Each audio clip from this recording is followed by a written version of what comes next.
প্রেমিক প্রেমিকা প্রেম করে 14ই ফেব্রুয়ারি কাতি মাসা কুত্তার মতো, যেখানে সেখানে জোড়া লাগে। জোরে কথা কর না কেন ভাই রে? এটা কি মাস? এইবারে ঠেলা বুঝবি, যেদিনই 14 ফেব্রুয়ারি সেই দিনই সবে বরাত। জোরে কর কথা, ঠিক কিনা? যদি কেউ 14ই ফেব্রুয়ারি প্রেম করে, ওই রাত্রে আল্লাহর নাম তুমি যাও রে। জোরে কর কি তুমি যাও রে? অবৈধ অবৈধ সন্তান ছাড়া বিবাহের আগে কোন যুবক কোন নারীর সঙ্গে প্রেম করতে পারে? কথা বলতে হবে, পারে? জোরে বলেন, পারে? পারে না। ফেরেশতা জিবরাইল বলে, নবী গো কি আমল করতেছেন? যে আমল করেন কারণে আল্লাহর আরশ থরথর করে আনন্দে কাঁপতেছে। আল্লাহ তাআলা আয়াত নাজিল করলো, হুন্না পড়েন, যারা পারেন তারা পড়বেন। হুন্না লিবাসুল লাকুম ওয়া আনতুম লিবাসুল লাহুন্না। স্বামী হলো বিবির পোশাক, বিবি হলো স্বামীর পোশাক। যারা আপনারা বিয়ে করছেন, আপনাকে ব্যালুস কয় না? আয়েশা বলেছেন, আমি রাসূলের সাথে যত রাত ঘুমাইছি 2 বালিশে কোনোদিন ঘুমাইনি। আমাদের বালিশ ছিল একটা। আমার মুখ নবীর মুখ, মুখামুখি করে ঘুমানো হলো সুন্নত। মুখ একেবারে মুখের সাথে মুখ লাগিয়ে ঘুমানো হলো নবীর সুন্নত। আজকে যদি এই সুন্নতের কথা বলি, মেয়েরা আমার কাছে স্লিপ দিবে, হুজুর খবরদার এই সুন্নতের কথা কন না হুজুর। এরা যে বিড়ি খাওয়া খায়, ঘরের মধ্যে ঢুকলে মনে হয় ভোগরা পাঠা ঢুকলো, মুখের কাছে মুখ গেলে তখন বমি হবে। এই জন্য আল্লাহ রাসূল বলেছেন, ঘুমানোর শোনেন, ঘুমানোর আগে স্বামী স্ত্রী 2 জনই মেসওয়াক করা সুন্নত। আবার ঘুমের থেকে ওঠার সাথে সাথে 2 জনকে মেসওয়াক করা লাগবে। কি বিড়ি খেয়ে পাটা হয়ে? যদি কেউ বিড়ি খায় খান, অসুবিধা নাই, কিন্তু আপনি ঘুমানোর আগে বড়ই পাতার গরম জলে শোয়া মশারির তলে, গান আছে না নাই? আপনি বড়ই পাতা চাপে 3 বার কুলি করবেন, আর মুখের কোনো দুর্গন্ধ থাকবে না। আল্লাহর বান্দার একটু মনোযোগ দিয়ে শুনবেন, দরকার হলে বিড়ি বাদ দিবেন, বাদ দিলে কোনো সমস্যা নাই। 2-4 দিন সমস্যা হবে, তারপরে দেখবেন আপনার শরীরটা অটোমেটিক আল্লাহ রহমতে ভরপুর করে দিবে। জোরে কোন আলহামদুলিল্লাহ। মেয়েটা বলতেছে, আমিরুল মুমিনিন, ইসলাম আমাকে কি অধিকার দিল? ওমর ফারুক বললেন, মা বহু অধিকার তোমাকে ইসলাম দিয়েছে, কিন্তু 1 নম্বর অধিকার হলো 18 বছরের যৌবনা নারীর জন্য, ভালো করে শোনেন, 18 বছরের যৌবনা নারীর জন্যে ভালো একটা ছেলের সঙ্গে বিবাহ বসা। মেয়েদের অধিকার অনেক আছে না নাই? 1 নম্বর অধিকার, মেয়েটার বয়স কত? 18 বছরের যৌবনা মেয়ের জন্যে ইসলামের 1 নম্বর অধিকার হলো ভালো ভালো একটা ছেলের সঙ্গে বিয়ে বসা। ভালো সুন্দর একটা ছেলের সাথে না, ভালো ভালো ছেলের চরিত্র হলো 1 পয়সাও ডিমান্ড নেবে না, মহারণা নগদ দিবে। আপনার এলাকায় ডিমান্ড বোঝেন আপনারা? মহারণা বোঝেন? মানে 1 টাকাও ডিমান্ড নেবে না, যতটুকু মহারণা সব নগদ পরিশোধ করবে। এরা হলো ভালো ছেলে। আর কারা? ডাকাত। ডাকাত বোঝেন না? ডিমান্ড সব নগদ, মহারণা সব বাকি। ডিমান্ড সব নগদ আর মহারণা কি? সব বাকি। আপনারা বলেন তো, নবীর সবচাইতে গরিব জামাইয়ের নাম হলো হযরত আলী। নাম কি?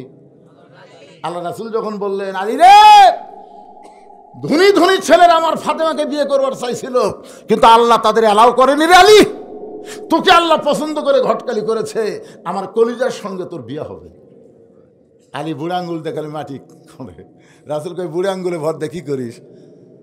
আচ্ছা হুজুর, আমার মনের মধ্যে একটু কামনা আছিল। আল্লাহ রাসূল বলেন, মহারণা বিয়ে তো করবার চাই, ভালোই মহারণা। আমার কি আছে আল্লাহ রাসূলই ভালো জানে। কি আছে মানে? মহারণা দেওয়া লাগবে? বলে, হুজুর আমার কি আছে? রাসূল বলেন, ওই যে জিহাদের ময়দানে তোর ঢাল থাকবে, তরবারি থাকবে, খালি হেলমেটটা বিক্রি করে মহারণা দে। তার মানে বোঝা গেল, গরিব হলো বাকি দেওয়ার কথা ইসলামে নাই। অথচ আমাদের শাউল এলাকায় অনেক ছেলেরা বিয়ে করে মহারণা বাকিতে। ওমর ফারুক বললেন, মা তোমার 1 নম্বর অধিকার হলো ভালো একটা ছেলের সঙ্গে বিয়ে বসা, কিন্তু তুমি ভালো ছেলে কোথায় পাইবা? কারণ তোমার তো কোনো অভিভাবক নাই। আমি ওমর অভিভাবক হয়ে তোমাকে একটা ভালো ছেলের খবর দেই, দেখো তো ছেলেটা তোমার পছন্দ কিনা। মেয়েটা বলল আমিরাল মুমিনিন, তাহলে বলেন তো ভালো ছেলের পরিচয় কি? ওমর ফারুক বললেন ভালো ছেলের পরিচয় হলো 30 পারা কোরআনের হাফেজ। আলহামদুলিল্লাহ কয় না? কয় পারা? আচ্ছা 30 পারা কোরআনের হাফেজ। কখন থেকে পাক শুরু হচ্ছে কোন তো? আপনাকে এলাকায় হাফেজ সাহেব নাই? হাফেজ সাহেবরা কখন থেকে পবিত্র হওয়া শুরু হচ্ছে কোন তো? 12 বছর। কে করলো 12 বছর? এটা ঠিক আছে। 7 বছর থেকে ওই ছেলেটা পবিত্র হওয়ার শিক্ষা নিয়েছে। কারণ পবিত্র না হলে আল্লাহর কোরআন স্পর্শ করা যাবে না। জোরে কোন ঠিক কিনা? লা ইয়ামাসসুহু ইল্লাল মুতাহহারুন। তুমি স্পর্শই করতে পারবে না যতক্ষণ পবিত্র না হবে। তাহলে যেই বাচ্চা ছোটবেলা থেকে পবিত্র হওয়ার শিক্ষা নিল, ওই বাচ্চা খারাপই করার কোনো সুযোগ নাই। তো কয় বছর থেকে নামাজ ধরছে আপনারা জানেন? ওমর ফারুক বললেন 30 পারা কোরআনের হাফেজ, 6 লক্ষ হাদিসের হাফেজ। ছেলেটার বয়স হলো 22 বছর, লম্বা হলো 6 ফুট 2 ইঞ্চি, গায়ের রং হলো ফর্সা, চাঁদের মতন চেহারা। ছেলেটার নাম হলো আব্দুল্লাহ ইবনে ওমর। মেয়েটা বলতেছে আমিরাল মুমিনিন, আব্দুল্লাহ ইবনে ওমর তো আপনারই সন্তান। বলে মা, তোমার মতন একটা ভালো মেয়েকে, যে 6 বছর বয়স ঈমান গ্রহণ করেছে, 12 বছর নির্যাতনের পরও যে ঈমান হারা হয় নাই, এমন একটা মেয়েকে যদি আমার ছেলের বউ করতে পারতাম, তাহলে বৌমা হিসাবে তাকে অধিকার দিয়া দিতাম। সুবহানাল্লাহ, জোরে কন না কেন? কি মা, বেটার বউ কে হয়? আপনাকে বেটার বউ নাই তো কি কি কন? জোরে কন, কি হয়? আরো জোরে, জোরসে বলুন। ওই যে মুরব্বী দেখেন বলতেছেন, ওই যে আপনার পাশে যে মুরব্বী বলতেছেন, এই জন্যই বলতেছে না যে হুজুর বৌমা হয়তো উমরের সময় হয়েছে, কিন্তু বর্তমানে আর বৌমা হয় না, বউ দাজ্জাল হয়। জোরে কোন কথা ঠিক কিনা? এমন কান মন্ত্র দেয়, একে স্বামী গিলে চলে গেছে বগুড়া, এখন বাসা বানায় স্বামী স্ত্রী থাকে, বাপ মা থাকে আপনাকে এই কি গ্রাম? বিষ্ণুপুর। বিষ্ণুপুরে বাপ মা থাকে, আর ওই বেটা বউ নিয়ে থাকে শহরের বাসায়, আর বাপ থাকে গ্রামে বিষ্ণুপুরে। বাপ মাকে 2 চোখে দেখবার পারে না। এইরকম বেটার বউ আছে না নাই? জোরে বলেন। একদিন বউ অসুস্থ হয়ে বগুড়া পপুলারের ডাক্তারকে দেখাইতে গেছে, বড় ডাক্তার। দেখতে দেখতে রাত 9টা বাজে। এখন 9টার সময় বিষ্ণুপুরে কেমন আসবে? আমি জীবনে বহু জায়গা গেছি, কিন্তু এরকম খারাপ রাস্তা থেকে নিয়ে বলেন। আমি যে মোশান নিয়ে আসলাম বুঝলেন, আসার ওর মাটিতে আসার পরে খালি গাড়ি এই রাত 9টার সময় ডাক্তারের দেখা শেষ। এখন বাবা চিন্তা করে এই রাত 9টার সময় বিষ্ণুপুরে কেমনে যাব? এই রাত 9টার সময় বিষ্ণুপুরে কেমনে যাব? এমন সময় মন বলতেছে কেন তোর ছেলের বাসা নাই, ছেলের বাসায় যা। এখন কি করবে? বেকায়দা ছেলের বাসায় যা রাখতেছে। আব্দুল্লাহ রে, ছেলের নাম আব্দুল্লাহ। আব্দুল্লাহ, আব্দুল্লাহ কয়, এলাকার সবাই আমার স্যার কয়, সাহেব কয়, আমার নাম ধরে ডাকে মরদ কেড়ে। দরজা খুলে তাকায় দেখে বাবা। বাবা কি কারণে রাত 9টায়? বলে বাড়ির যাওয়ার কোনো গাড়ি নেই, বেকায়দায় তোর বাসায় এসে আমাকে একটু থাকতে দিবি। আব্দুল্লাহ হাত ধরে নিয়ে গিয়ে রেস্টরুমে বসাইছে। বাবা একটু বসেন। বইয়ের কাছে গিয়ে বলতেছে, কে গো? বাবা তো কোনোদিন আসে না, আমরা এখানে বাসা করার পর থেকে বাবার মন খারাপ। বাবা গ্রামে থাকে, আজকে ডাক্তারকে আসছে, বিপদে পড়ে আমাদের বাসায়, তুমি একটু বাবার সামনে খাবার দাও, বাবা খুশি হবে। বউ বলতেছে, তুমি জানো সকাল থেকে আমার মাজা বেদনা, তুমি জানো আমার ডানার মধ্যে খালি শিরশির করতেছে, উঠবার পারলাম না, তুমি পারলে তোমার বাপকে খাবার দাও। বাবা ডাক দেখে, আব্দুল্লাহ রে তুই কি মনে করছিস বগুড়া হোটেল বন্ধ হচ্ছে? আরে পাগলা, থাকার জায়গা নাই, তাই বলে কি খাওয়ার জায়গা নাই? পেট ভরে খাসিবা, একটা ঘর আমাকে দে, আমি একটু ঘুম পাড়বার চাই। আব্দুল্লাহ বলে, বাবা সত্যি কি তাই? বলে, হ্যাঁ বাবা, তুই কি মনে করিস আমার অসুস্থ বউরে কষ্ট দিয়ে আমার খাওয়া আগে? রাত 9টার সময় বাবা না খাইয়া ঘুমায় গেছে। রাত যখন 11টা বাজে, এমন সময় আব্দুল্লাহর শালা বইয়ের ছোট ভাই আবদুল্লাহর শালা দরজার ডাক দিয়েছে, শেফালি আপা। শেফালি আপা সঙ্গে সঙ্গে কম্বল ফেলে দিয়ে মারছে লাফ। আবদুল্লাহ তাকায়, কম্বল আছে, বউ নাই, মাজা বেদনা, দানা শিরশির করে, বাপাইছে 9টা, শালাচ্ছে 11টা। দরজা খুলে দিয়ে বলতেছে, ভাইজান এত রাত কেন হলো? বলে ক্রাম বোর্ড খেলতে খেলতে রাত হয়েছে আপা, ঘড়ি দেখি নাই। আপা আমি একটু ঘুমাবার চাই। বলে পাগল হয়েছিস, তুই না খাইয়ে ঘুমাইলে আমার চোখে ঘুম ধরবে না। আয় আয়, ডাইনিং টেবিলের চেয়ারে বসায়, মাছ গরম, গোস্ত গরম, ভাত গরম, সব গরম করে ভাইয়ের সামনে দিয়া বলে খা ভাই, খা ভাই, তুই না খাইলে তোমার কলিজার মধ্যে শান্তি নাই। আবদুল্লাহ ঘরের ভিতরে চিন্তা করে, 9টার সময় আমার বাবা এসে তোর মাজা বেদনা, পেট শিরশির করে, আর 11টার সময় খা ভাই, খা ভাই, কারণ কি? বার হয়ে দেখে 5 তরকারি গরম ভাত, শালার মাথায় বইয়ের হাত। কয় তরকারি? 5 তরকারি গরম ভাত, শালার মাথায় বউ হাত দিয়ে বলতেছে, আর 1 টুকরা খা ভাই, আর 1 টুকরা খায়, তুই না খাইলে আবার কলিজার শান্তি নাই। আবদুল্লাহ আস্তে আস্তে বাবা যেই ঘরে ঘুমায় ওই ঘরে জানলার কাছে গিয়ে দেখে 0 বাল্বের আলোতে বাবার শুকনা মুখটা আবদুল্লাহ দেখতে পায়। যে বাবা না খাই আমারে খাওয়াইছে, যেই বাবা মাটির বিছনার থেকে আমারে খাট বানায় দিছে, যেই বাবা এত কষ্ট করে আমাকে লেখাপড়া করালো, আজকে আমার সেই বাবা না খায়া ঘুম পাড়তেছে, আর শালার সামনে 5 তরকারি গরম ভাত। আবদুল্লাহ রে, তোর আমল কি? আল্লাহ বলতেছেন, লিয়াবলুয়াকুম আইয়ুকুম আহসানু আমালান ওয়া হুয়াল আজিজুল গফুর। আবদুল্লাহ, আবদুল্লাহ রে, এই সময় আমি আল্লাহ তোকে পরীক্ষা করব, এই সময় তোর উত্তম আমল কি? উত্তম আমল। চোখ বন্ধ করতেছে আবদুল্লাহ, আমার বাবা না খেয়ে ঘুম পাড়তেছে, আর শালার সামনে 5 তরকারি গরম ভাত, একটা আমল আছে না নাই? চোখ বন্ধ করে দেখে, ওয়াকাদা রাব্বুকা আল্লা তা'বুদু ইল্লা ইয়্যাহু ওয়া বিল ওয়ালিদাইনি ইহসানান। ওই বউ মরে গেলে বউ পাওয়া যাবে, বউ ছাড়া দেবো, সকালে বিকেলে বিয়ে করব, কিন্তু যেই বাবা আমার না খায় ঘুম পাড়তেছে, এই বাপ যদি মরে যায়, যতই কান দেয়ার বাপকে পাওয়া যাবে না। জোরে কোন কথা ঠিক কিনা? কি আমল করবো রে? নফল নামাজ পড়বো নাকি? নফল নামাজ। চোখ বন্ধ করে আমল খুঁজতেছে, দেখে উটি বলা একটা বেলান আছে, শহরের বাসার তো কিছু থাকে না ভাই, উটি বলা একটা বেলান আছে, 1 হাত। আবদুল্লাহ কয়, এই 4 আঙ্গুল ধরলে কতক্ষণ থাকবে? তখন বিবেক বলতেছে, আবদুল্লাহ রে, মেয়ে মানুষের শাসন চলতেছে রে পাগলা, বউক মারলে জেলত যাওয়া লাগবে। ইমান বলতেছে জাগা মতো মার, এমন জায়গাত মারবি কাউকে দেখাবাও পারবি না, বিচারও হবি না।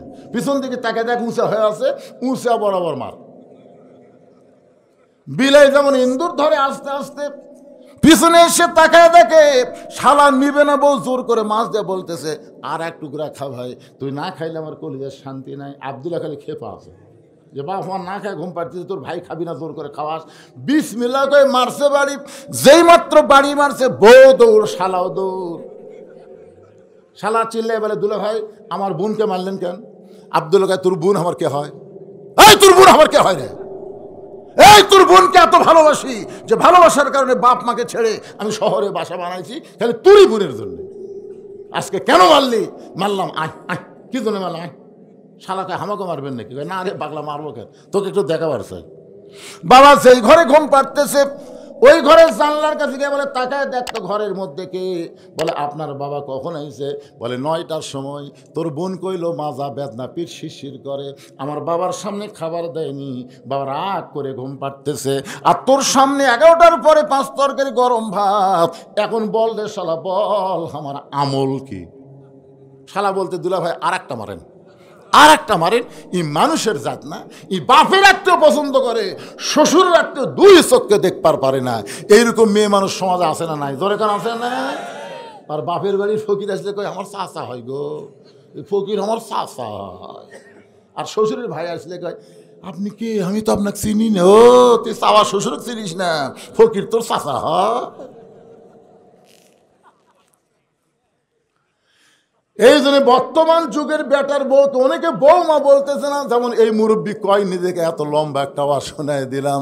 ওমর ফারুক বলে, মা আমার আব্দুল্লাহর সঙ্গে বিয়া দিয়ে তোমাকে আমার বৌমার। মেয়েটা বলে, ইয়া আমিরুল মুমিনিন, আপনি কিন্তু আমাকে বলেছেন ভালো একটা ছেলের সঙ্গে বিয়া বসার অধিকার আছে। ওমর ফারুক বললেন, মা তাই তো বললাম, ভালো একটা ছেলের সাথে। তো বলে, আপনার আব্দুল্লাহর সাথে ভালো ছেলে নাই? ওমর ফারুক কয়, পাগলি কয় কি? আমার আব্দুল্লাহর চাইতে ভালো ছেলে ইহ জন্মে পাইবা না, এই দুনিয়াতে নেই। মেয়েটা বলে, আমিরুল মুমিনিন, তাহলে আমি একটা ছেলের নাম বলবো, দেখেন তো ছেলেটা কেমন লাগে। ওমর ফারুক চুম করছে, কে? আচ্ছা বলো মা, তুমি একটা ভালো ছেলের নাম বলো। মেয়েটা বলতে, ছেলেটার নাম হলো হুসাইন, বাবার নাম হলো হযরত আলী, মায়ের নাম হলো খাতুনে জান্নাত ফাতেমা, আর নানার নাম হলো মুহাম্মাদুর রাসূলুল্লাহ। এখন আপনি বলেন, আপনার আব্দুল্লাহ ভালো না হুসাইন ভালো? ওমর ফারুক বললেন, মা কি কও তুমি? আমার আব্দুল্লাহর চাইতে হোসাইন আল্লাহর কাছে কোটি কোটি গুণ ভালো। জোরে কোন সুবহানাল্লাহ। তাহলে আপনি আমাকে কি বলছেন? ইসলাম আমাকে একটা ভালো ছেলের সাথে বিয়ে বসার অধিকার দিছে, যেখানে হোসাইন আছে সেখানে আব্দুল্লাহর সাথে বিয়ে বসবো কেন? ওমর ফারুক বললেন, আমি জীবনে কোনোদিন ঘটকালি করে নাই, আজকে প্রথম তোমার জন্য ঘটক হব। মেয়েটাকে নিরাপদ আশ্রয় দিয়ে ওমর ফারুক পরন্ত বিকালবেলায় হযরত আলীর দরজায় গিয়া সালাম দিলেন, আসসালামু আলাইকুম ইয়া আহলাল বাইত, আম্মা সাইলা ফালা তানহার। হযরত আলী চমকে গেলেন, সে সালাম দিল, সেটা হযরত ওমরের সালাম বোঝা গেল, কিন্তু আম্মা সাইলা ফালা তানহার এই ফকিরের আয়াত কেন? হযরত আলী বের হয়ে বলে, ওয়ালাইকুম সালাম ইয়া আমিরুল মুমিনিন, আপনি কবে থেকে আবার ভিক্ষা শুরু করলেন? আপনি যে বললেন আম্মা সাইলা ফালা তানহার, এই সাইলকারীকে ফিরাইয়ে দিও না। ওমর বলে, আলী রে, জীবনের সবচাইতে বড় বিপদ আজকে আমার জীবনে ভাই, জীবনে কোনোদিন ঘটকালি করি নাই, আজকে তোর হোসাইনের ব্যাপারে আমি একটু ঘটকালি করবার চাই। আলী বলতেছেন, আপনার মতন মহান ব্যক্তি যদি আমার হোসাইনের ঘটক হয়, তাহলে পাত্রী অবশ্যই ভালো হবে। আপনার বলেন তো, ঘটক যদি ভালো হয় পাত্রী খারাপ হয়? ঘটক যদি ভালো হয় পাত্র ভালো হবে, পাত্রী ভালো হবে। আলী বলতেছেন, ইয়া আমিরুল মুমিনিন, তাহলে পাত্রীটা কে? বলে, এক নম্বর গুণ হলো আমার আব্দুল্লাহকে অ্যালাও করে না। পাত্রী এক নম্বর গুণ হলো আমার আব্দুল্লাহকে পছন্দ করে না। 2 নম্বর গুণ হলো 6 বছর বয়সে ঈমান গ্রহণ করেছে। আর 3 নম্বর গুণ হলো 12 বছর ঈমানের পরীক্ষা দিয়েছে। এত নির্যাতনের পরও এক মুহূর্তের জন্য ঈমান হারা হয়নি। আলী বলতেছে, আমিরুল মুমিনিন, আসলে আমি মনে মনে এমন একটা মেয়েকেই খুঁজতেছিলাম হোসেনের বউ হওয়ার জন্য। ওমর ফারুক বলে, আলী ভাই, তাহলে আমার ঘটকালে আল্লাহ কবুল করছে। একটা নালীকে বুকের মধ্যে নিয়ে যখন কোলাকুলি করে, হোসেন বের হয়ে সালাম দেব বলে, আমিরুল মুমিনিন, আপনার আমার বাবা যেভাবে কোলাকুলি করতেছেন, মনে হয় বিয়ে আপনারাই করবেন। ওমর ফারুক, হোসেন কি? আমি তোমার মুরব্বী, তোমার বাপ তোমার মুরব্বী, আমরা মুরব্বী মিলে যদি সিদ্ধান্ত নেই, তুমি কি সিদ্ধান্ত গ্রহণ করবা না? হোসেন বলতেছে, আমিরুল মুমিনিন, আপনি আমার মুরব্বী, আমার বাবা মুরব্বী, আমি জানি সম্মান করি, কিন্তু আসল মুরব্বী হিসাবে আমি কেবলমাত্র একজনকেই মানি, তিনি হলেন আমার নানা মুহাম্মাদুর রাসূলুল্লাহ। যাকে তাকে মুরব্বী মানলে তবলিগের মতন খুনাখুনি হবি। জোরে কোন কথা ঠিক কিনা? মুরব্বী কয়টা? আরো জোরে, জোরসে বলুন। কুল হে রাসূল, আপনি বলেন, ইন কুনতুম তুহিব্বুনাল্লাহ ফাত্তাবিউনি,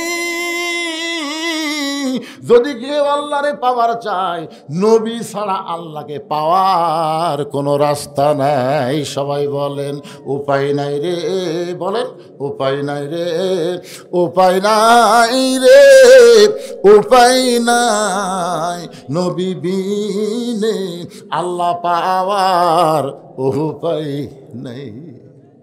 আপনার 2 জন মুরব্বী আমি জানি, আপনার 2 জন মুরব্বী আমি সম্মান করি, কিন্তু আসল মুরব্বী হিসাবে কেবলমাত্র আমার নানাকে আমি মানি। আতিউল্লাহ ওয়া আতিউর রাসূল, আল্লাহর আনুগত্য করতে হবে, নবীকে অনুসরণ করা লাগবে। হুকুম কার? ওমর ফারুক বলে, হোসাইন তুমি কি বুঝাবার চাও? হোসাইন বলতেছে, আমির আল মোমিনিন মনে কষ্ট নেবেন না, আমি কয়েকদিন আগে একটা স্বপ্ন দেখছি, স্বপ্নে দেখি আমার নানা ঘরের মধ্যে আরাম করতেছে। এটা আবার কে ডানালো রে বাজান? এই হাই হাই, ওর সাইজ দেখছেন? পাগলা কোথায় এলেন?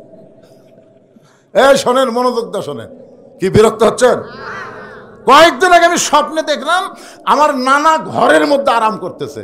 তা আমি হোসেন দরজাকে বললাম, নানু ভাই আমি একটু আপনার কাছে যাবার চাই। আমার নানা বলতেছে, খবরদার, বিরক্ত করবি না, আমি জান্নাতে আরাম করতেছি।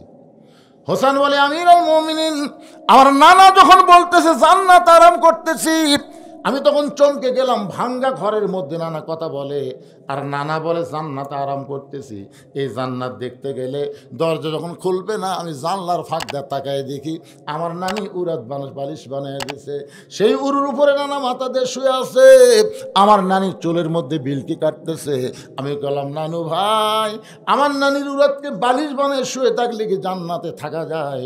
নই বলে, হোসেন রে তুই ছোট্ট ছেলে, তুই বুঝবি না, তোর নানির মতন বউ যদি কেউ ঘরে পায়, ওই ঘরটা আল্লাহর জান্নাত হয়ে যায়। সবাই পড়েন রব্বানা, পড়েন রব্বানা আতিনা ফিদ দুনিয়া হাসানাতাও ওয়া ফিল আখিরাতি হাসানা ওয়া কিনা আযাবান্নার। এই দুনিয়ার শান্তি কি জানেন? দুনিয়ার শান্তি হলো ভালো একটা বউ। কথা কয় না বারে, কথা কয় না রে, বাঙালি কথা বোঝে না। দুনিয়াতে যদি সৌন্দর্য চান তাহলে একটা ভালো বউয়ের দরকার। আমি কিন্তু বলি না যে সুন্দরী বউ, আমি কিন্তু তা বলি নাই, আমি বলেছি ভালো বউ। নবী বলতেছে, হোসাইন তোমার নানির মতন বউ যদি কেউ ঘরে পায়, ওই ঘরটা আল্লাহর জান্নাত হয়ে যায়। আমি সেই দিন সিদ্ধান্ত নিয়েছি, বিয়ে যদি করা লাগে আমার নানার মতো বিয়ে করবো। ভাবিয়া করিও কাজ, করিয়া ভাবিও না, দরকার হলে 2-4 বছর দেরি করবো, কিন্তু চিন্তা ভাবনা করে বিয়ে করব, যাকে তাকে না। এই যে আমার ভাই হাসান একটা মেয়েকে বিয়ে করছে, বিয়ের পর থেকে খালি কান্দে। আমি কয়েকদিন হলে দেখলাম হাসান কান্দে, আমি যেই কাছে যাই মুসকি মুসকি হাসে। আমি বললাম, কে? হাসান ভাই, আমরা 2 ভাই ছোটোবেলায় কত খেলা করছি নানার সাথে, আজকে তুমি একলা একলা কান্দ কও না কেন? হাসান বলে, হোসাইন রে তুই যেন কাউকে বলিস না ভাই, তোর ভাবি বিয়ে করার পর থেকে আমাকে যে নির্যাতন করতেছে, এখন ছাড়বারও পারি না, রাখবারও পারি না। হাসান রাদিয়াল্লাহু আনহু বইয়ের নাম হলো জায়েদা। তোরে বলে নাম কি? একটু কুটনি, বুঝলেন? এর কথা ওর কাছে, ওর কথা ওর কাছে, মানে বিবিসি।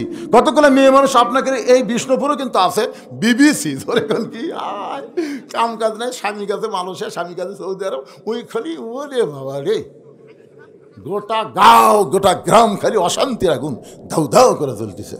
না আপনাদের গ্রামে নাই মনে করেন, যদি থাকে।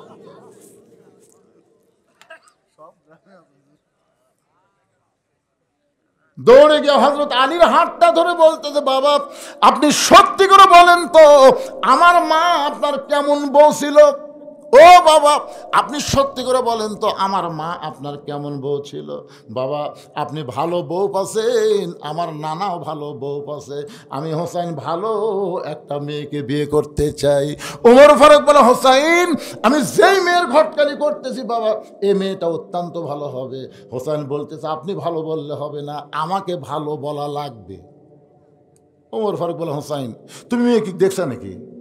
না দেখে তুমি কেমনে বলছো? হোসেন বলে, আমির আল মুমিনিন মনে কোনো কষ্ট নিয়েন না, আমি সিদ্ধান্ত নিয়েছি আমি সেই মেয়েকে বিয়ে করব যে আমার 3টা প্রশ্নের উত্তর দিবার পারবে। ধরে বলেন কয়টা? ওমর ফারুক বলে, হোসেন কি 3টা প্রশ্ন করবে? হোসেন বলতেছে, যাকে বিয়ে করব তার সামনে প্রশ্ন আউট হবে, দুনিয়ার অন্য কোনো মানুষের কাছে প্রশ্ন আউট করব না। ওমর ফারুক বলে, আলী ভাই তোমার হোসেন যে 3টা প্রশ্ন করবে এ সম্পর্কে তোমার জানা কি? আলী বলতেছে, জীবনের প্রথম শুনলাম। ওমর বলতেছে আমিও জানি না, তুমিও শোনো নাই, তাহলে এই প্রশ্নের উত্তর মেয়েটা কেমনে দিবে? আমার ঘটকেল আল্লাহ কবুল করে নাই। কানতে কানতে মেয়েটার কাছে গিয়ে বলে, মা আমার আব্দুল্লাহকে স্বামী হিসেবে কবুল কর, আল্লাহ তোর দুনিয়া আখিরাত শান্তি দিবে। মেয়েটা বলতেছে আমার কোনো আপত্তি নাই, খালি একটা বার বলেন হোসেনের চাইতে ভালো, আমার আব্দুল্লাহ হোসেনের চাইতে ভালো। ওমর ফারুক বলে, মা কেমনে বলবো যেটা ভালো না, কেমনে বলবো? তাহলে আপনি কেমনে বলেন আব্দুল্লাহকে স্বামী হিসাবে গ্রহণ করব, বিয়ে যদি করতে হয় ওই হোসেনকে করব বিয়ে, অন্য কোনো যুবক নয়। ওমর ফারুক বলে, মা হোসেন এমন একটা যুবক দুনিয়ার সব মেয়েকে বিয়ে করবে না, যে মেয়েটা 3টা প্রশ্নের উত্তর দিবে তাকেই বিয়ে করবে, অন্য কাউরে করবে না। যে প্রশ্ন আমি ওমর জানি না, তার বাবাও জীবনে শোনে নাই, তাহলে তুমি কেমনে উত্তর দিবে? মেয়েটা ঘরের ভিতর থেকে বলে, আমিরুল মুমিনিন হোসেন কি 3টা প্রশ্ন করবে আমি জানি না, তবে আমার ঈমান বলতেছে আমি না পারলে আমার আল্লাহ পারাবে।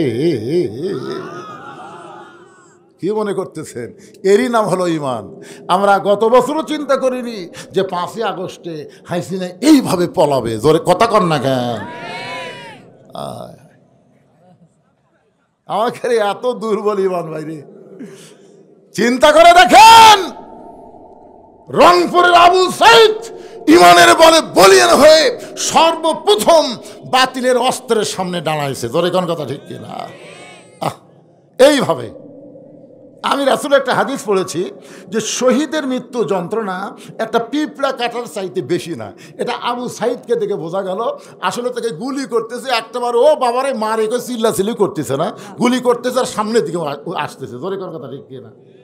3য় গুলি করার পরে 2 ছেলে এসে যখন ধরলো তখন ছেলেটা পড়ে গেল, তার মুখে কোনো আহাউ শব্দ নেই। এখান থেকে বোঝা গেল আবু সাইদের জীবন দেওয়া আল্লাহর পছন্দ হওয়ার কারণেই ফ্যাসিস্ট হাসিনাকে আল্লাহ বাংলাদেশ থেকে আমাদের মুক্ত করার জন্য আসল জাগাত পাঠাছে। জোরে কোন কথা ঠিক কিনা? যেখানকার মাল সেখানেই গেছে।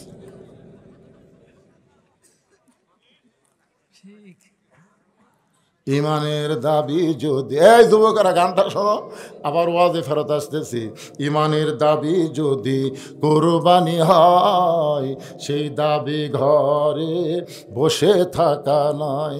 ইমানের দাবি হলো কিছু বিনিময়, সেই বিনিময় যদি কলিজার ঘাম হয়, সেই ঘাম দিতে যেন তৈরি থাকি।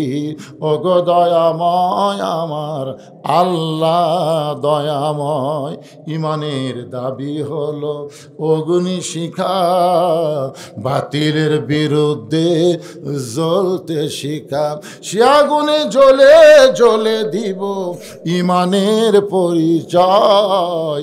ইমানের দাবি ঘরে বসে থাকা নয়।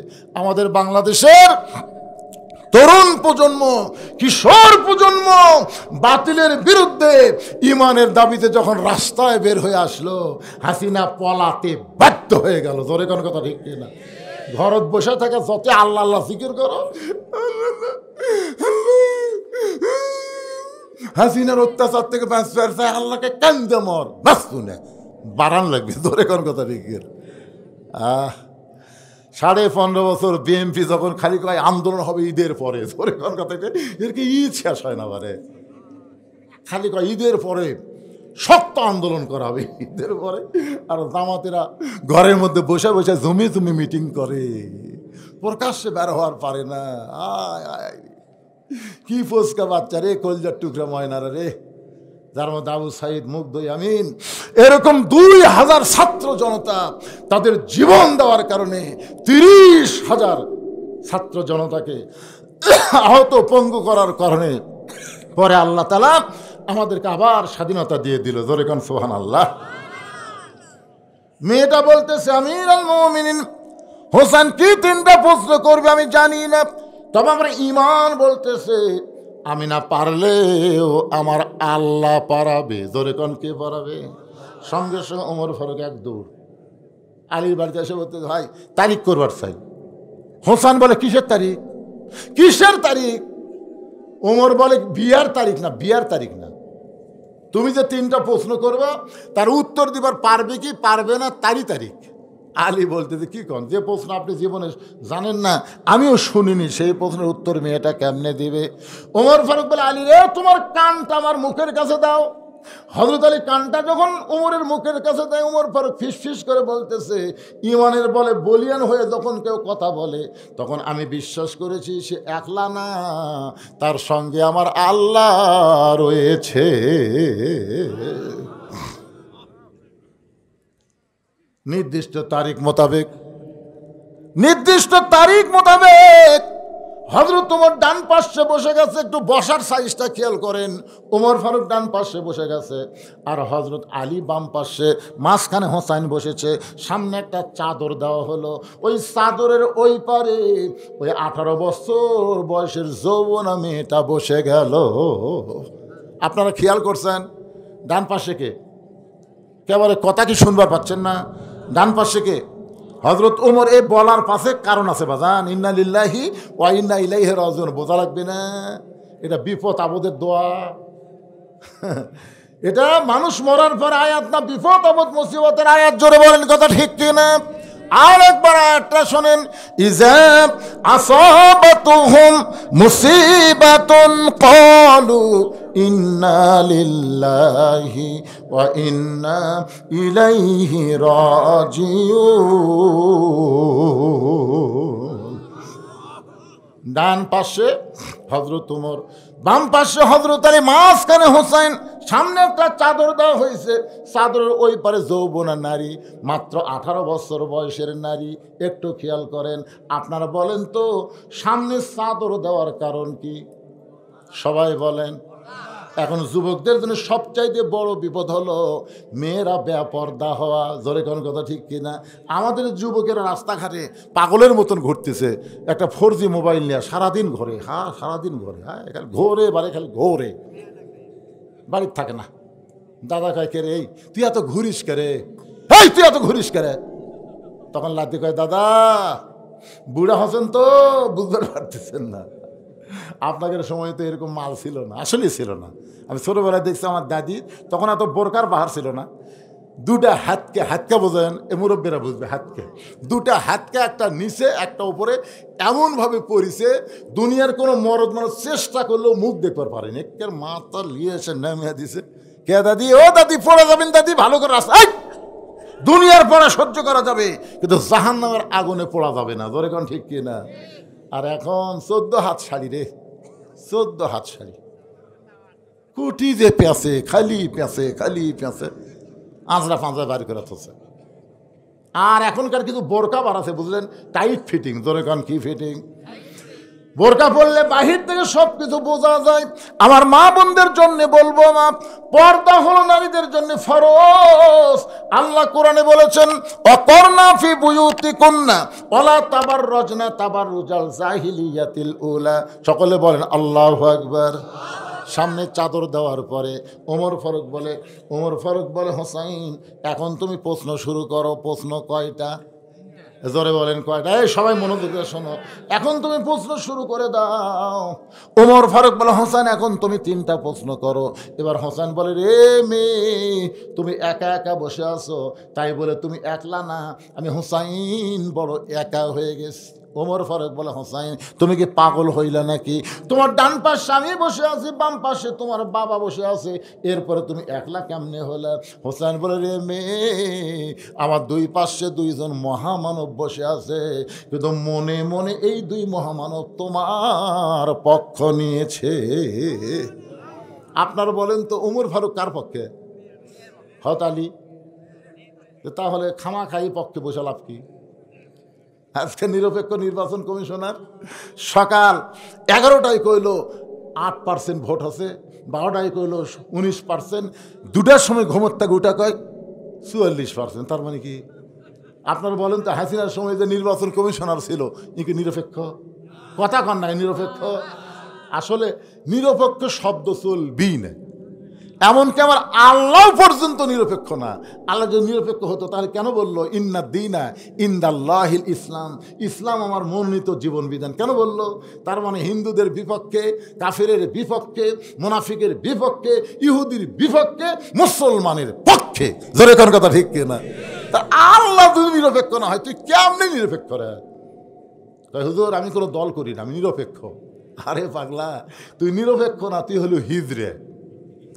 হিজড়া কোনো পক্ষে নাই, ওই মেয়ে পক্ষেও নাই, মরদ পক্ষ নাই, ওর উপরেও শান্তি নাই, তলেও শান্তি নাই। জোরে কোন কথা কর না কেন ভাই?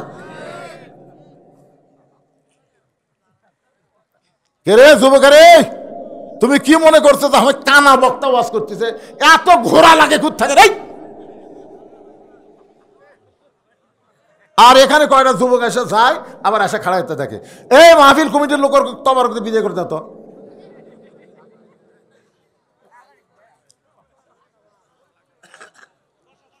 কি বিরক্ত হচ্ছেন? আজকে একটা মাহফিল দেখতেছি, রাতের মাহফিলের লোক কখনো বাড়ে না, কিন্তু আজকে দেখতেছি বাড়তে বাড়তে মনে হয় ঠেকে গেল। ও পোলা খাওয়ার জন্যে, একেবারে পোলা খাওয়ার জন্য এত রাত কষ্ট করার কি দরকার? হ্যাঁ, সবাই একটু মহব্বতে জিকির করেন, লা ইলাহা ইল্লাল্লাহ, জোরে লা ইলাহা ইল্লাল্লাহ, লা ইলাহা ইল্লাল্লাহ, লা ইলাহা ইল্লাল্লাহ, লা ইলাহা ইল্লাল্লাহ, লা ইলাহা। ওমর ফারুক বলে, হোসাইন এখন তুমি প্রশ্ন শুরু করে দাও। এবার হোসেন রাদিয়াল্লাহু এক নম্বর প্রশ্ন করতেছে, রে মেয়ে, আমার মাকে তুমি জানো? আমি কোন মায়ের সন্তান তুমি কি বলতে পারো? আমার মা সম্পর্কে কি তুমি জানো? সঙ্গে সঙ্গে হওয়াত আলী চুম করছে। হওয়াত আলী চুমকে ওঠার কারণ হলো আমি ছেলের সাথে আছি, আর ছেলে আমার কথা না কয়া ওর মায়ের কথা বলতেছে। আপনি যখন বিয়ে করছেন, আমি যখন বিয়ে করছি, তখন কাজী সাহেব আমাকে বললো যে ভাই আপনার বাপের নাম কি? আপনার বাপের নাম কি? আমি আমার বাপের নাম লেখা দিলাম, আমার বিয়ে রেজিস্ট্রি হলো 91 সালে। বাড়িতে এসে আমার মা বললো, কীভাবে বিয়ে হলো বাবা? কাজী সাহেব করলো, তোমার বাপের নাম কি? বাপের নাম লেখা দিলাম, বিয়ে হলো। এই তোর বাপের নাম? আমার নাম। আমি বললো আপনার নাম তো শুনবারই চাইনি। তখন বাপ ঘরের মধ্যে, মা ঘরের মধ্যে যে কান্তি স্যার বলতেছে, তোর বাপ তোর জন্য কী করছে রে? বাবা আনন্দে মাতিয়া সাগরে ভাসাইয়া সেই যে চইলা যায়, খবর লয় না। মাজন ধরিয়ায় উদরে কত কষ্ট করে, 10 মাস পরে পায় প্রসবের বেদনা। এমন দরদি ভাবে কেউ হবে না আমার মা, মা গো। কি বলবো প্রসবের কথা, মা বিনে সেই ব্যথা কেউ তো বুঝিবে না। মাজন ঠেকিয়া সন্তানের দায়, অকালে মা মারা যায়। ঠেকিয়া সন্তানের দায়, অকালে মা মারা যায়। কেন সে মায়ের ভক্তি করো না? এমন দরদি ভাবে কেউ হবে না আমার মা, মা গো। সবাই বলেন মা, মারে। আহ কি মধুর নাম রে। 23 সালের 25 ডিসেম্বর আমার মাটা মারা গেছে। আমাকে যারা দাওয়াত দিবার যায় তারা গিয়ে দেখে মসজিদের পাশে 18 সালের জুলাই মাসে আমার বাবা মারা গেল, আর 23 সাল ডিসেম্বরের 25 তারিখ আমার মা দুনিয়া থেকে চলে গেল। বাড়িতে গিয়ে যখন তাকায়, চারিদিকে ফাঁকা ফাঁকা লাগে। দাঁত থাকতে মানুষ দাঁতের মূল্য দেয় না, চোখ থাকতে মানুষ চোখের গুরুত্ব দেয় না রে। বাপ মা যখন মারা যায় তখন বুঝতে পারে তার আপন বলতে আর এই জগতে কেউ না। হোসাইন রে মেয়ে, আর 1 নম্বর প্রশ্ন হলো, আমার মাকে তুমি জানো? আমি কোন মায়ের সন্তান? সঙ্গে সঙ্গে মেয়েটা পর্দার উপর থেকে বলে, হোসাইন আপনার মাকে আমি চিনি। প্রশ্ন করেছে আমার মাকে জানো, আর উত্তর দিছে আমি চিনি। ওমর ফারুক জিব্বাত কামড় দিছে, 1 নম্বরে আউট। 3টার উত্তর দিবি, আমি কি আশা করছি? একটাতে আউট হয়ে গেল রে। প্রশ্ন করলো আমার মাকে জানো, ওইকে আমি চিনি। এই পাগলি, হোসাইনের মাকে যেমন তেমন মেয়ে মানুষ নাকি রাস্তায় ঘুরে বেড়ায়? আপনারা কোন রাস্তায় ঘুরে বেড়ায়? আপনাকে পাড়ার যার বউকে সবাই চেনে ওই লোকটা জাহান্নামী, ওই লোকের বউ জাহান্নামী। আপনার খাটত বসে কার গল্প করেন? এই পাড়ার মধ্যে কার বউ সবচেয়ে সুন্দরী কন? যদি গল্প করেন তো অমুকের বউ আমি দেখছি ভাই, সেই রকম বুঝবেন ওই লোকটা ওর স্বামীও জাহান্নামী, ওর বউ জাহান্নামী। কে তোর বউ পাড়ার লোককে আমি দেখলাম? বউ দেখানোর জিনিস, কতক্ষণ দেখানোর জিনিস। গভীর রাত্রে হযরত আলী ফাতেমাকে দাফন করেছে। দিনের বেলায় কবর দিলে চলবে না, রাতের বেলায় দাফন করা লাগবে। রাতের বেলায় ফাতেমা দুনিয়া থেকে বিদায় নিল। রাতের বেলায় দাফন করার পর হযরত আলী বলে, আল্লাহ এই ফাতেমাকে তুমি কবুল করো। দোয়া শেষ করে তাকায় দেখে সামনে কয়েকটা পুরাতন কবর দেখা যায়। এইমাত্র ফাতেমার কবর দিলাম, সেই নতুন কবরটা গেল কোন জায়গায়? গোটা জান্নাতুল বাকি দোয়ার বলে ফাতেমার কবর। ফাতেমার কবর কোথায়? ফাতেমার কবর। কে যেন ডাকতে বলে, আলী রে ফাতেমা পর্দানিশি, আমি আল্লাহ জোহরা ডিগ্রি দিয়া ফাতেমার কবরটাকে কিয়ামত পর্যন্ত পর্দা করে দিয়েছি। যেই ফাতেমার কবরের খবর কেউ জানে না, সেই ফাতেমাকে বলতেছে আমি চিনি। হযরত আলীর চোখ দিয়ে দর দর করে পানি পড়তেছে। আলী মনে মনে চিন্তা করে, আমার বউ হওয়ার পরেও আমি তাকে পুরাপুরি চিনবার পারিনি। হয়তো আলী বলতেছে ফাতেমা আমার বউ ছিল, তারপর আমি পুরাপুরি চিনতে পারিনি। আর এই মেয়েটা বলে আমি চিনি। ওমর ফারুক বললেন, মা হোসেন কি প্রশ্ন করলো আর তুমি কি উত্তর দিলা? মেয়েটা বলে, হোসাইন আপনার মায়ের চোখের ভুরু জোড়া ছিল, আপনার মায়ের বাম গালে কালো একটা তিল ছিল, থুতুনির তলে লাল একটা দাগ ছিল। আলী বলতেছেন, মা যা বলছিস বলছিস মা, আর বলিস না, কারণ আমাদের তিনজনের মধ্যে একজন পরপুরুষ আছে। সোনালা বলেন, পরপুরুষের নাম কি? জোরে বলেন, নাম কি? যে ওমর সম্পর্কে রাসূল বলেছেন, আমার পরে কেউ যদি নবী হতো লাউকানা ওমর, ওমরকে আল্লাহ নবী বানায় দিত। সেই ওমর যদি পরপুরুষ হয়, তাহলে মুরিদের বইয়ের কাছে পীর কোন পুরুষ? কথা কয় না। বাংলাদেশে তিনটা জিনিস আপনার দেখবেন। একটা হলো, মনে যান কষ্ট নেন না, আমি গোটা বাংলাদেশ যাচাই বাছাই করে এটুকু বুঝবার পারছি, ভালো ডাক্তারের বইয়ের কোনো দিন সিজার লাগে না। কারণ ডাক্তার জানে সিজার করে বাচ্চা হলে মায়ের ক্ষতি, বাচ্চারও ক্ষতি। এই জন্য ভালো ডাক্তারের বইয়ের সিজার লাগে না। মৌলানাদের বাড়িতে কোনো দিন মিলাদ হয় না, আমি দেখছি খেয়াল করে। আর 3 নম্বর হলো, পীরের বউ কোনো দিন মুরিদ হয় না। দেখবেন আপনারা, কারণ পীরের বউ জানে আমার পীর মাঝে মধ্যে মুরিদের বইয়ের দিকে চোখ মারে, এই লুচ্চার হাতে মুরিদ হম। আর একটা হলো, মৌলানাদের বাড়িতে মিলাদ হয় না, এরা পরের বাড়িতে পড়ায় কিন্তু নিজের বাড়িতে হয় না। আর একটা হলো, ডাক্তারের বইয়ের সিজার লাগে না। ধরে কান কি লাগে না? কথা কয় না রে বারে। এই পিছনে গল্প করতেছি, শেষ করে দেবো। চুক্তি আছে তো, আর কয় মিনিট? আরে কয়টা বাজবে, ও শেষ হচ্ছে। কি বিরক্ত হচ্ছেন? 3টা প্রশ্নের উত্তর শুনে যাব, রাজি আছেন? 3 প্রশ্নের উত্তর 3 ঘন্টা লাগবে না। বক্তা চাইলে 10 মিনিটের মধ্যে মুড়া দিবার পারবে। পালা মুড়ান, ঝড় আসতেছে, ঝড় বৃষ্টি হচ্ছে, তাড়াতাড়ি পালা মুড়ান লাগবে। জোরে কর কথা, ঠিক না? থাপথুপ থাপথুপ দিয়ে বোঝা তুলে দিল, হয়ে গেল রে পাগল। তা আপনারা কি মনে করেন আমি থাপথুপ করে বোঝা তুলে দিতে পারবো না? পারবো পারবো, কি কর। 42 বছর হচ্ছে আমার ওয়াজের বয়স, পাগলারা।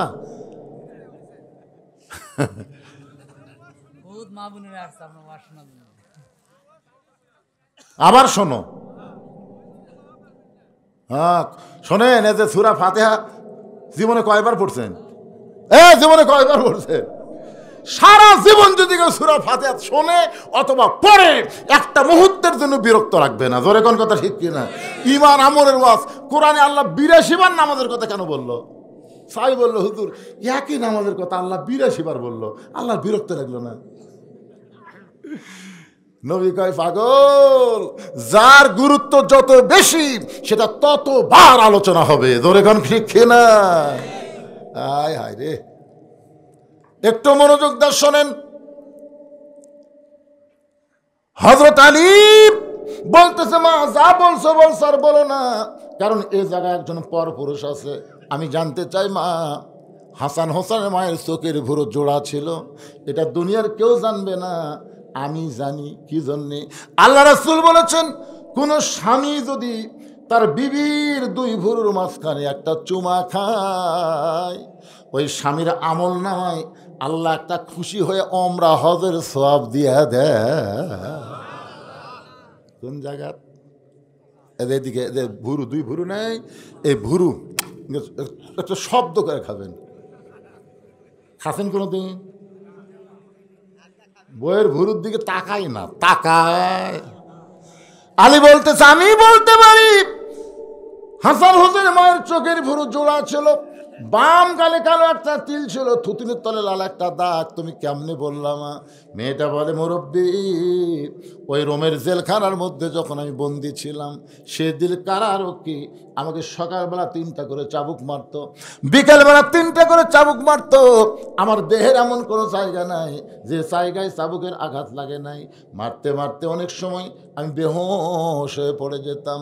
ওই বেহুশ অবস্থায় একবার চেতন পেয়ে বললাম, আল্লাহ তুমি আছো আসমানে, নবী আছে মদিনায়, এ রোমের জেলখানে এত নির্যাতন, আমাকে দেখার মতন দুনিয়াতে কেউ নাই।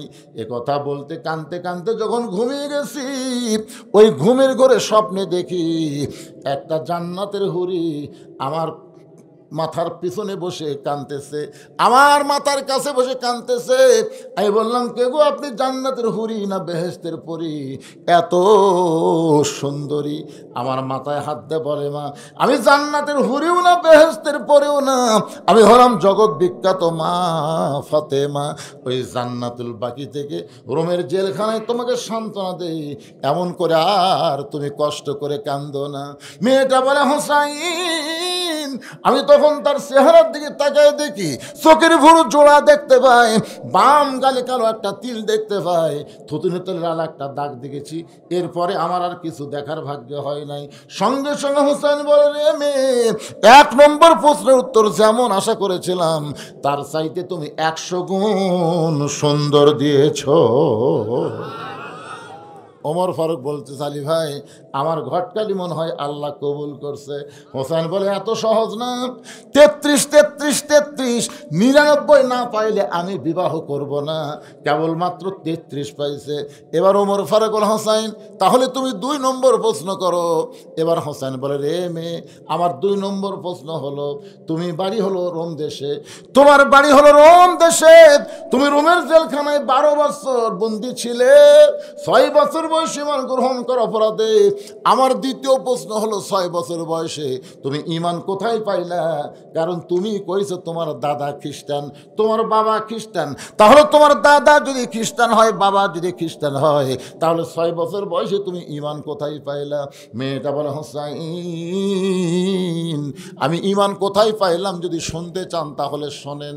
আমার দাদা দুনিয়ার কোনো সাধারণ মানুষ না, আমার দাদা হলো রোম সম্রাট কাইসার। আল্লাহু আকবার। আমার দাদা একদিন অন্দরমহলে গিয়ে আমাকে বলতেছে, না রে আজকে রোমের রাজদরবারে খেলা হবে, তুই কি খেলা দেখতে যাবি? আমি 6 বছরের ছোট্ট মেয়ে, আমার দাদার সাথে খেলা দেখার জন্য রাজদরবারে ঢুকলাম। আমার দাদার সিংহাসনের কাছে ছোট্ট একটা চেয়ার আমাকে সেট করে দিল। ওই চেয়ারে বসেই বললাম, দাদু ভাই খেলা দেখার কথা বলে নিয়ে আসলেন, কিন্তু খেলাটা কোন জায়গায়? আমার দাদা বলে, নাতি তাহলে ওই যে তাকায় দেখ।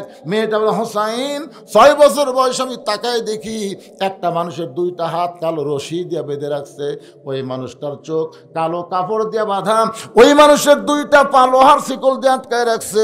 আমি কইলাম, দাদু ভাই খেলা দেখার কথা বলে নিয়ে আসলেন, কিন্তু একটা মানুষকে আমি দেখতে পাই।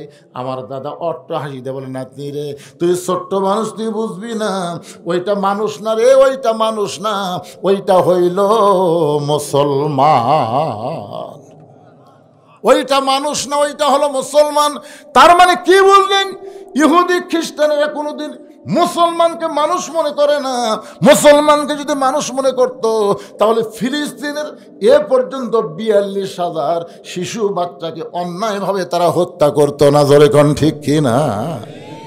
হ্যাঁ, এমন একটা গুলি আমেরিকা বানিয়ে দিছে, যে গুলি মায়ের কোলে সন্তান বসে থাকবে, গুলি আসবে, শব্দ হবে না, গুলি লাগার পরে ওই বাচ্চার ভিতরে গোস্ত পুড়ে যাবে। আল্লাহ কয়, কে রে ফিলিস্তিনের বাচ্চাদের গোস্ত পুড়বি, আমি আমেরিকা পুড়ে সারখার করে দেবো। জোরে কোন কথা ঠিক কিনা? কয়েকদিন আগে আগুন লাগছিল না? আয় হায়, এমন আগুন লাগিয়েছে, ওরকে যত পদ্ধতি আছে সব পদ্ধতি আগুন নিবানোর ব্যবহার করে, কিন্তু আগুন নেবে না। বাধ্য হয়ে মুসলমানের দ্বারস্থ হয়ে বলতেছে, ভাই আমাকে ঈশ্বর মরে গেছে, গড কাত হয়ে আছে, ভগবানের খাওয়া নেই, তোমাকে আল্লাহর খবর কি?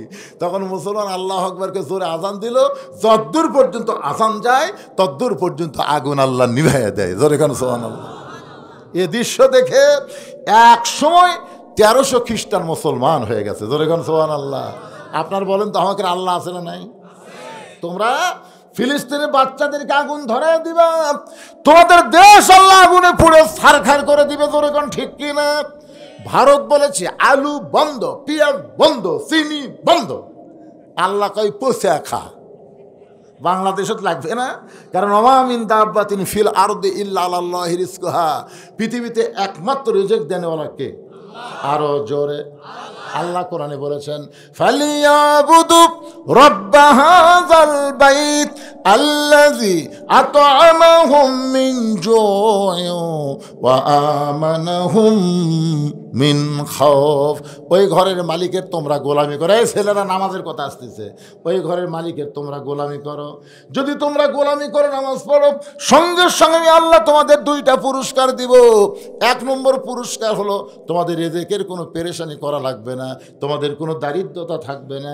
2 নম্বর পুরস্কার হলো ভারতের অ্যাটম বোমা, হাইড্রোজেন বোমা, কোনো বোমা তোমাদের ক্ষতি করতে পারবে না।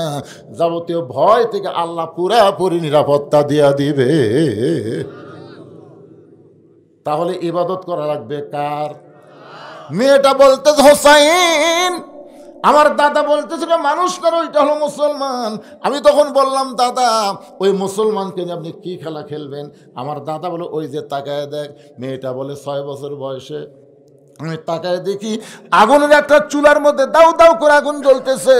ওই আগুনের চুলার উপর বিশাল একটা দেখছি মনে মনে তেল, নিচের তাপে তেলগুলো টকবক টকবক করতেছে। আমার দাদা বলে, নাতনি রে আজকের খেলা হবে, ওই মুসলমানকে হাত পা বাঁধে উত্তপ্ত তেলের মধ্যে ফেলে দেওয়া, মুসলমান তেলের মধ্যে পুড়ে যাবে। আজকের খেলার নাম হলো মুসলমান মারার খেলা। খেলার নাম কি? জোরে খান, কি মারা? মুসলমান মারার খেলা। আমি তখন 6 বছরের ছোট্ট মেয়ে, আমার দাদাকে জোরহাত করে বললাম, দাদু ভাই এই মুসলমানকে মারার খেলা বন্ধ করা কি যায় না? এই মুসলমানকে না মাইরে কি ছেড়ে দেওয়া যায় না? আমার দাদা বলে, 100 বার ছেড়ে দিব যদি মুসলমান একটা বারের জন্য বলে আল্লাহ রাসূল মানি না। খালি একটা বারের জন্য বলবে আল্লাহ রাসূল মানি না, সঙ্গে সঙ্গে তোর হাতের দড়ি খুলে দিব, চোখের বাঁধন খুলে দিব, পায়ের শিকল খুলে দিব। আমি তখন ছোট্ট মানুষ, ওই মুসলমানের কাছে গিয়ে বললাম, মুসলমান তুমি কি জানো তোমাকে আগুন দিয়ে পুরানোর ব্যবস্থা করা হয়েছে, তোমাকে আগুনে পুড়ে ছাই করে দিবে। তুমি যদি বাঁচতে চাও একটা বারের জন্য বলো আল্লাহ রাসূল মানি না। মুসলমান চিল্লাই বলে, মা তুমি ছোট্ট মানুষ, তোমার কাছে জীবনের দাম বেশি, কিন্তু যারা মুসলমান হবে তাদের কাছে জীবনের চাইতে ইমানের দাম হলো কোটি কোটি গুণ বেশি।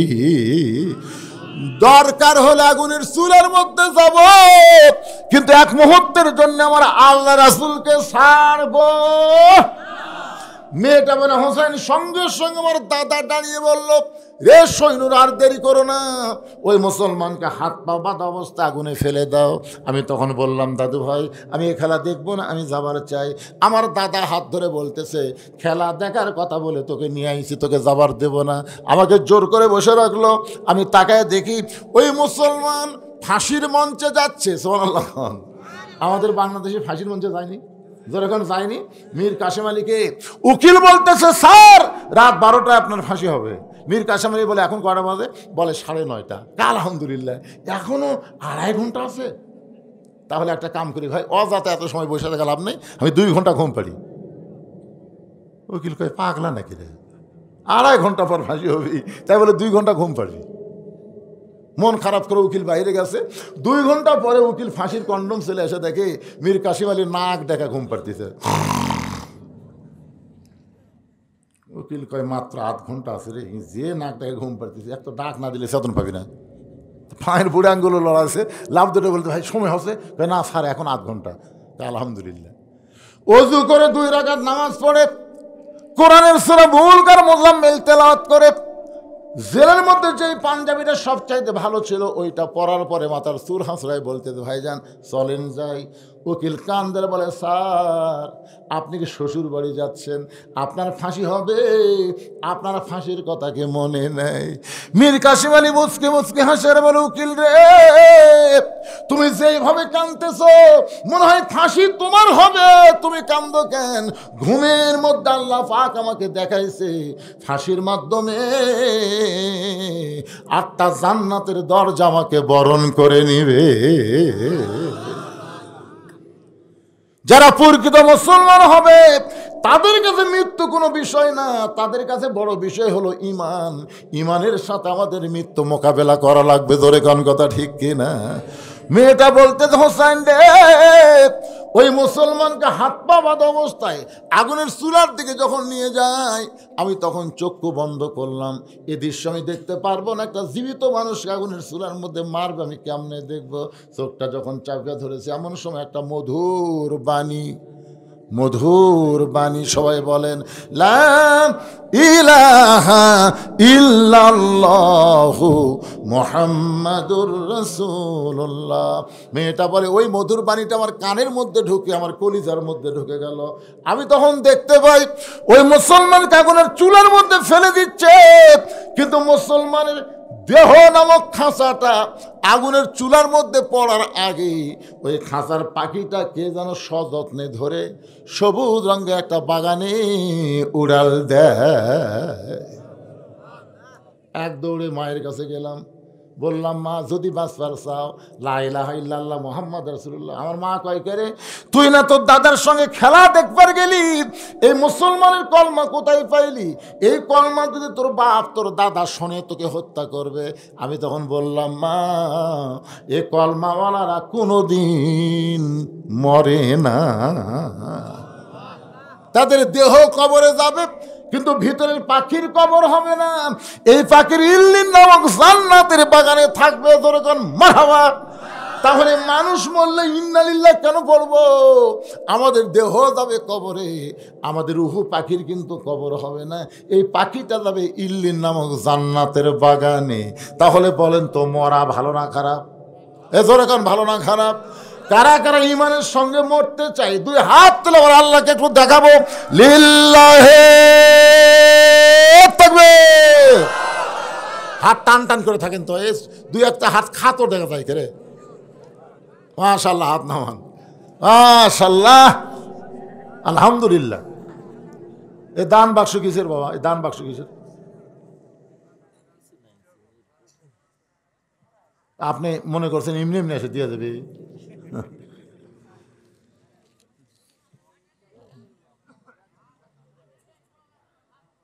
ঈদগাহ মাঠের উন্নয়ন কল্পে ও এই যেখানে এরা ঈদগাহ মাঠ নাকি? এরাই ভিতরে আছে। আচ্ছা, ঈদগাহ মাঠের উন্নয়ন কল্পে আপনারা একজন ওটা বসা করবেন না, আমার কলজা ভরে গেছে। যখন থেকে এ পর্যন্ত 2 ঘন্টা কথা বলতেছি, লড়া নাই চড়া নাই, ভালো লাগতেছে না? কিন্তু এখন আদায়ের কথা শুনে যদি লাভ দা ওঠেন ওঠেন ওঠেন। আল্লাহ কয় আজ তুই লাভ দা উঠলো, কালকে তুই পেশাব করে তো পড়বু, তোকে মালুই ঘুরে যাবি, 50,000 টাকা খরচ করলে তুই সুস্থ হবি না। কি মনে করতেছেন আল্লাহ পারে না? রাস্তার ধার দিয়ে ঘুরতেছেন, হঠাৎ মোটরসাইকেল নিয়ে যাচ্ছেন, পিছন দিকটা ট্রাক মারা দিল, তখন কি করবেন? এই কি করবেন? দৌড়দৌড়ি করেন কেন? আর সাদকা তু তারুদ্দুল বালা, দান সাদকা করলে আসমানের বিপদ জমিনের বিপদ থেকে আল্লাহ তাকে হেফাজত করে। দেখেন আমিনও কয় না। কি জায়গা তোয়াজ করতেছিল, এই বিষ্ণুপুর নাম বাদ দিতে ইসলামপুর থা লাগবে। এই বিষ্ণুপুর হয়ে তো কাম সারতেছে সব। নাম তুমি কৃষ্ণপুর, বিষ্ণুপুর, হরিপুর। আল্লাহ নবীর ডবল জামাই হলেন ওসমান গনি। নবী একদিন ওসমানকে ডাকতেন, ওসমান আল্লাহ তোমাকে কত সম্পদ দিছে, দিবার পারবা? ওসমান বলে রাসূলুল্লাহ এত সম্পদের হিসাব কেমনে দেব?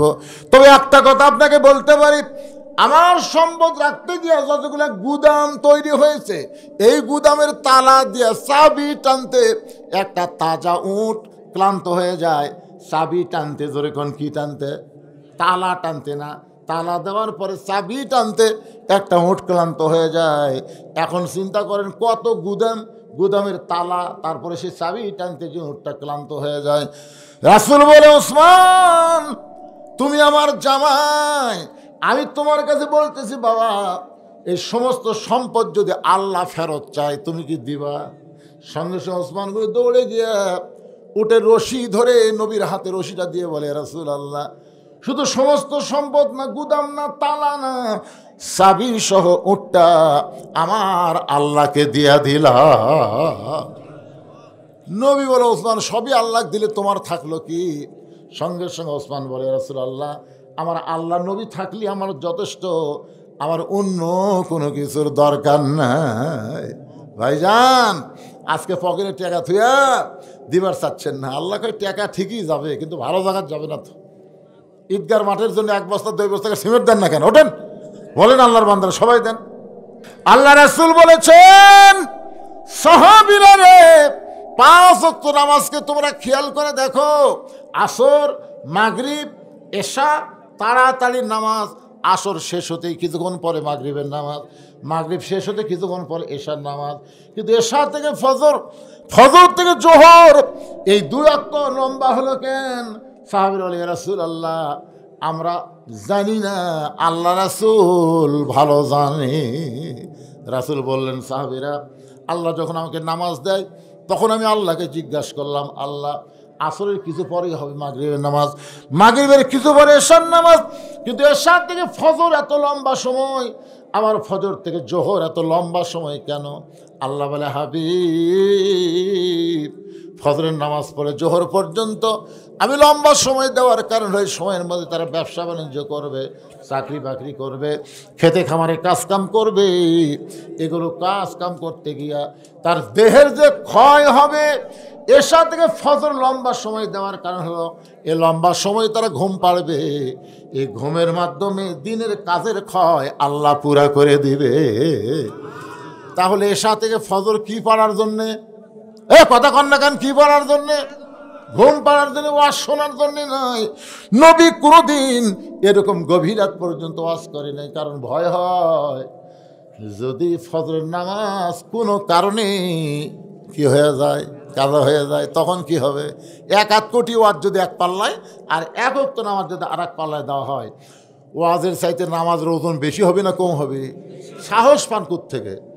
হ্যাঁ, এই জন্য যা শুনছেন আলহামদুলিল্লাহ, সবাই মোনাজাত করে তোমারও কাছে খাইয়ে দেয়, বাড়ির যায় বিসমিল্লাহ কয়া উযু করে ঘুম দিবেন, আর দোয়াটা পড়বেন, আল্লাহুম্মা বিসমিকা আমুতু আহিয়া। ঘুম দেওয়ার মালিক আল্লাহ, চেতন করার মালিক আল্লাহ। জোরে কোন কথা ঠিক কি না? ইনশাল্লাহ প্রতিদিন 6 ঘন্টা ঘুম পড়ে শরীর যে শান্তি পায়, আজকে সেই 3-4 ঘন্টা ঘুম পারলে আল্লাহ ইচ্ছা করলে একই শান্তি দিবার পারে। পারে কি পারে না ভাইজান?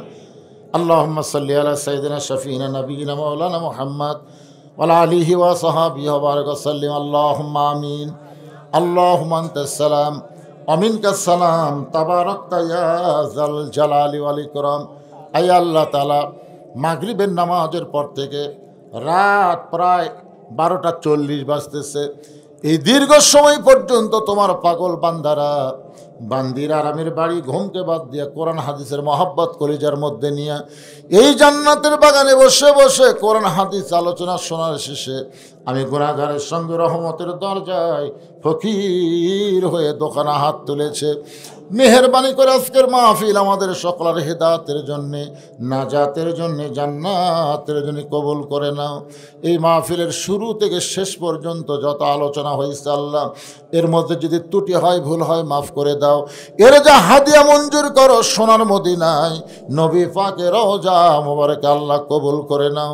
তামাম আম্বিয়াই কেরাম, আসহাবে কেরাম, তাবিনী কেরাম, তাবিনী কেরাম, আউলাই কেরাম, পীর মাশায়েখ, বুজুর্গানে কেরাম, তামাম পৃথিবীর মাটির নিচে যত মুমিন মুমিনা আছে আল্লাহ, সকলে আরওয়াফ ও হাদিয়া কবুল করো।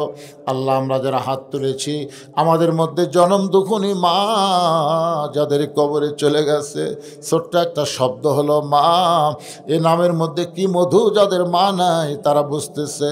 এই দরদের মায়ের কবরকে জান্নাতের টুকরা বানিয়ে দাও। বাবার বাড়িঘর সবই আছে, এতিম হয়ে আমাদের বাবা যাদের কবরে চলে গেছে, আল্লাহ মেহেরবানি করে বাবার নগদে 20,000 টাকা দিল। আল্লাহ তাআলা সবগুলো দান জান্নাতের বিনিময় হিসাবে কবুল করে নিও।